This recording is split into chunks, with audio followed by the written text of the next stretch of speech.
O relator do projeto de lei antifacção, o deputado Guilherme Derrite, na verdade o secretário de Segurança Pública de São Paulo, que está licenciado para reassumir o cargo de deputado Guilherme Derrite, apresentou a quinta versão do texto.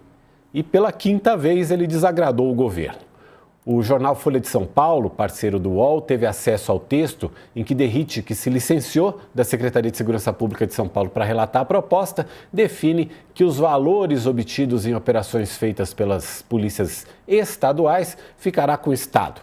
E quando a ação for da Polícia Federal, o montante vai para o Fundo Nacional de Segurança Pública. Em caso de um trabalho conjunto, o dinheiro seria dividido, o que não agrada ao governo Lula. Para isso, a gente já começa o All News de hoje, indo direto a Brasília para conversar com a Carolina Nogueira, que já está aqui com a gente no telão. Carol, boa tarde, bem-vinda ao All News, obrigado por estar aqui com a gente. Você está aí na Câmara dos Deputados. Que detalhes você traz a mais dessa quinta versão do projeto de lei apresentado pelo relator Guilherme Derrite e também sobre a perspectiva de votação ainda hoje desse projeto aí na Câmara? Boa tarde, Mauro. Boa tarde a todos que nos assistem. Pois é, a temperatura segue elevada aqui na Câmara dos Deputados. O Derrite apresentou essa quinta versão, do texto dele, do parecer dele, e que desagradou o governo federal e a PF, porque ele continua, nas palavras do Ministério da Justiça, descapitalizando a Polícia Federal. Por quê? Porque o Ministério da Justiça tem dito que a destinação desses valores apreendidos em operações conduzidas pela PF, nessas operações contra o crime organizado, tem que ser destinadas ao FUNAD, que é o Fundo de Drogas, Porque esse fundo, a pessoa com quem eu conversei no Ministério da Justiça estava explicando o seguinte, que esse fundo, quando ele recebe esses valores, ele imediatamente já vende esses bens, e aí ele divide 60% desse valor para a Polícia Federal e 40% para os estados. Ou seja, é o principal fundo de abastecimento da Polícia Federal para financiar ações, como a gente viu hoje, contra o Banco Master e também a Operação Carbono Oculto. Então, o governo ainda não está satisfeito com esse ponto, porque ele diz que esse Fundo Nacional, de Segurança Pública, que o Derrite adicionou agora a essa nova versão do texto, ele distribui metade desses recursos para os estados e que faz uma transferência fundo a fundo, do Fundo Nacional para para os fundos estaduais, e que muitas vezes os estados acabam não utilizando esses recursos, então que não seria ali uma fonte de financiamento muito correta, para isso. Hoje mais cedo tinha uma previsão de uma reunião entre a ministra Gleisi, o ministro Lewandowski, o presidente da Câmara, Hugo Mota, e o relator Derrite. E não aconteceu, segundo fontes do governo, porque o próprio Derrite desistiu desse encontro. Então, eles não puderam ter aí a oportunidade, segundo o governo, de conversar sobre esses pontos. É importante destacar que, ainda há pouco, o líder do PP, Dr. Luizinho, disse agora que para a gente está tendo uma reunião de líderes, mas ele disse agora para a gente que se o governo não está satisfeito com essa indicação desse fundo, ele tem certeza que o Derrite pode fazer ainda ajustes para contemplar o governo nesse ponto. Então, para poder ajustar, a previsão que a gente tem é que esse texto seja votado ainda hoje, pelo menos é o desejo do presidente da Câmara, Hugo Mota, de votar esse texto hoje. O governo também quer votar esse texto, mas precisa que esse ponto, principalmente da PF, seja corrigido.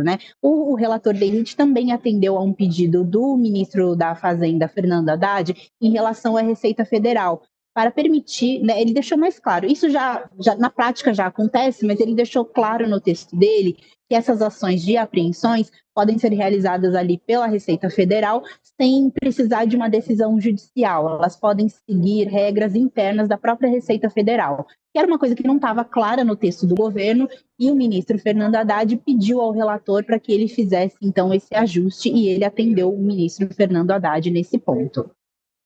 A gente percebe que as negociações vão acontecendo, o texto vai... Então, pelo que você está falando, né, Carol, de repente aparece até uma sexta versão desse texto aí. Vai aparecer. Né? Vai aparecer, é isso aí. E tem um ponto aqui também, que está numa matéria na Folha de São Paulo, que diz que o secretário de Assuntos Legislativos do Ministério da Justiça, o Marivaldo Pereira, afirmou que tem um problema estrutural no projeto que, segundo ele, tende a produzir um caos jurídico na aplicação de normas sobre organizações criminosas.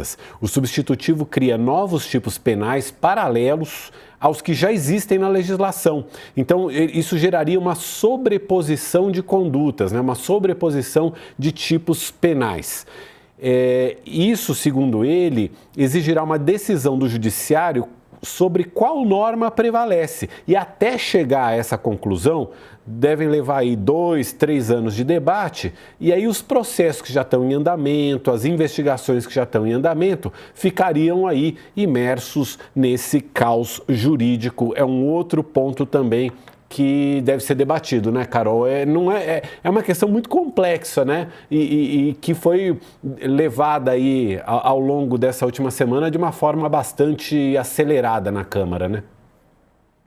Exatamente. Isso é um ponto também, eu conversei com o Marivaldo também ainda há pouco, e ele estava me explicando essa questão, que é um ponto que o governo tem batido muito na tecla, que é sobre a sobreposição das legislações, porque a gente já tem uma legislação que fala sobre organizações criminosas, ela está vigente desde 2013, e aí, nesse texto do DERIT, ele está criando uma nova legislação sem alterar a anterior. Então, o que o governo tem argumentado é o seguinte, que vai causar esse caos jurídico, porque, por exemplo, os processos que estão em andamento hoje, quando o advogado do réu for entrar com um recurso, ele pode se basear na lei antiga e não na lei atual, nova, que provavelmente será aprovada pelo Congresso, né? Então, que isso vai criar ali uma sequência de recursos e o caso nunca vai ter fim.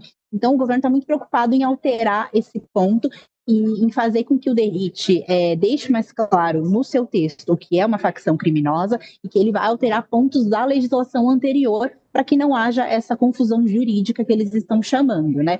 Esse ponto em específico, não há uma tendência do relator de alterar, né? Ele só, nessa versão que ele publicou ainda há pouco, ele especifica melhor o que é facção criminosa, mas ainda assim ele não altera a legislação anterior. Então, é um ponto que ainda também não está resolvido, e se esses pontos não forem resolvidos, a tendência é que o governo não apoie esse projeto, né? Eles têm dito que do jeito que está, ainda não está bom para ser votado hoje.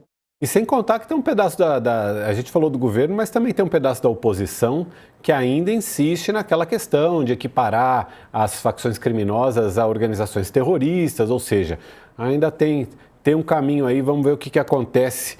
Carol vai acompanhando, qualquer coisa você volta em edição extraordinária aqui no All News, Carol. Obrigado por enquanto. Obrigada, até mais.